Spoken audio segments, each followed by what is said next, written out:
Nunca morei em uma casa mal assombrada, mas minha mãe viveu quando era adolescente, escreve o usuário do Reddit, relatando um evento verdadeiro. Outras casas na rua dela também tinham coisas estranhas acontecendo. A algumas casas de distância dela vivia uma família. Uma noite, a filha foi para a cama com uma forte dor de cabeça.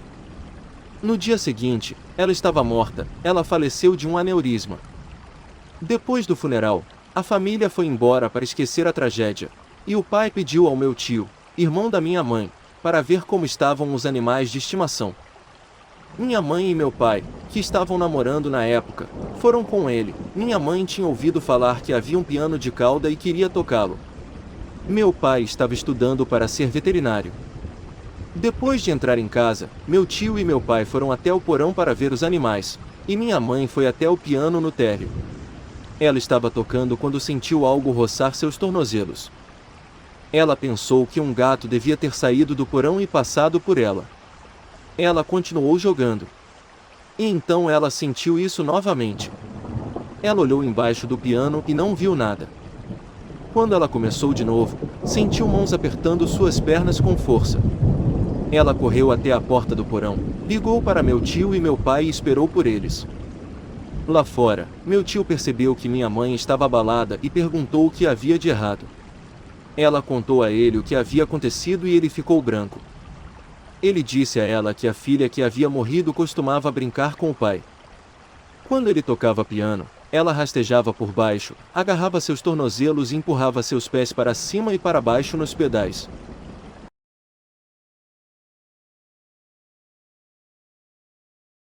Eu tinha cerca de 13 anos e minha avó acreditava em espíritos, bruxas, etc. Bem, eu tinha acabado de irritá-la e ela me disse que eu iria pagar. Naquela noite acordei por volta das 3 da manhã e vi um garotinho de camisa verde no meu quarto. Ele me encarou por cerca de 1 minuto e não consegui desviar o olhar. Ele então saiu correndo do meu quarto pela porta rindo. Cerca de 30 minutos depois, outra figura apareceu no meu quarto, que parecia ter cerca de 15 anos. Ele apenas olhou para mim e murmurou alguma coisa e não importa o quanto eu tentasse, não conseguia falar, gritar ou me mover, só conseguia olhar. Ele então desapareceu no ar aparentemente rarefeito. Na noite seguinte, acordei mais ou menos na mesma hora e parecia que havia 50 pessoas no meu quarto gritando para eu me matar, matar minha família e muitos pensamentos negativos em geral. No dia seguinte fui ungido e parou. Mais tarde naquele dia, eu tive que ver minha avó e imediatamente comecei a ficar doente depois de abraçá-la e ela ficou ali sentada com um sorriso malicioso no rosto. Então fui ungido novamente e parou. Ainda não consigo explicar como ela fez isso, mas até hoje tenho medo de irritar minha avó.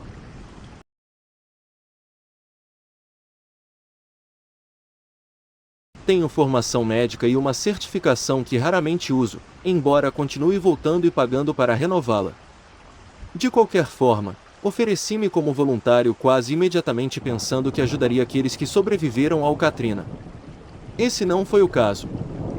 Alguns de nós foram designados, assim que a água começou a baixar, para encontrar casas que tivessem corpos. Se você já teve que fazer uma recuperação corporal quando ele ficou deitado no calor e na água por dias, às vezes semanas seguidas, você sabe como cheira. Tem um cheiro parecido com qualquer outra carcaça morta, mas pior. Não consigo explicar, talvez de alguma forma, com um cheiro mais doce. De qualquer forma, a chave para não vomitar ao sentir o cheiro deles é Vicks embaixo e ao redor do nariz. Não mantém todo o cheiro do lado de fora, mas o suficiente até que você possa pelo menos tolerar o cheiro sem vomitar. Tivemos que ir a cada casa e entrar com botas rasas e procurar corpos. Muitos deles foram levados para o mar, mas alguns ainda estavam nas casas onde moravam antes do furacão. Se encontrássemos um corpo, pintávamos um grande X com spray na parte externa da casa. Esse outro cara e eu já fazíamos isso há algum tempo e éramos designados um para o outro quase todos os dias. Nós nos demos bem e ele não vomitou naqueles que foram pegados. Chegamos a um barraco antigo, digo barraco porque era bastante degradado e ficava em um bairro muito ruim. Imediatamente, senti arrepios na espinha. Eu sabia que havia algo realmente errado. Não é como encontrar um corpo meio errado, mas um tipo assustador de errado. Nova Orleans tem certas áreas que emitem essas vibrações e meu entendimento é que há muito voodoo praticado em certas áreas. Enfim, contra tudo que meu corpo gritava comigo, entramos em casa. A primeira coisa que senti foi o cheiro de um corpo, a segunda foi algo quase terroso e mofado. Olhei para o meu parceiro, vou chamá-lo de Jay. Ele estava branco como um lençol. Eu poderia dizer que ele estava tendo a mesma sensação que eu. Era óbvio pelos ossos estranhos pendurados no teto, aposto que eram gatos. Algo estranho estava acontecendo na casa, bem como estranhas contas e entalhes na madeira nua das paredes. Entramos no que era uma cozinha e lá, acorrentada a uma viga, estava uma senhora idosa ou o que restava dela. Ela havia se acorrentado pelos pulsos à viga, suas entranhas caíam no chão. A coisa mais assustadora era que seu rosto ainda parecia estar vivo e olhando para nós com um sorriso malicioso mostrando apenas dentes parciais. Eles eram noobs.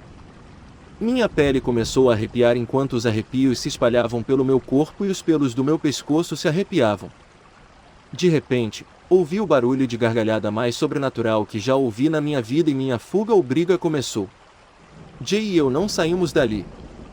Rapidamente pintamos o X e literalmente corremos para a próxima casa. Bem, não sei se aquela senhora praticava voodoo ou algo assim, mas isso me assustou muito. Ainda me dá pesadelos. As pessoas de quem tenho pena são aquelas que tiveram que tirar aquela maluca de lá. Jay e eu discutimos o assunto naquela noite, depois que voltamos para os hotéis ao norte dali. Ele também ouviu a gargalhada, mas nós dois dissemos que devia ser o vento ou algo assim.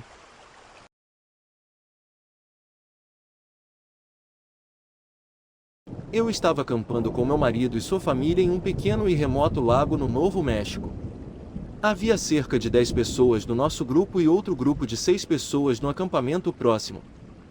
Já era noite e os dois grupos faziam atividades típicas, fazer marshmallows, beber uns drinks e contar histórias, quando todos ouvimos o que parecia ser uma garotinha gritando por socorro. Nenhum dos grupos tinha filhos com eles, mas todos tínhamos certeza de que estávamos ouvindo uma menina e decidimos vasculhar a área onde ouvimos os ruídos juntos. Havia um campo atrás de nosso acampamento, e todos nós vimos uma figura muito alta, de um branco puro, parada a cerca de 30 metros de nós no campo, fazendo barulho. Todos concordamos que essa coisa parecia ter talvez 1,80 metros de altura, era magra e branca como poderia ser. Aproximamo-nos para investigar, mas o que quer que tenhamos visto começou a recuar à medida que nos aproximávamos e desapareceu entre as árvores. Durante toda a noite continuamos a ouvir uma menina pedindo ajuda enquanto tentávamos dormir.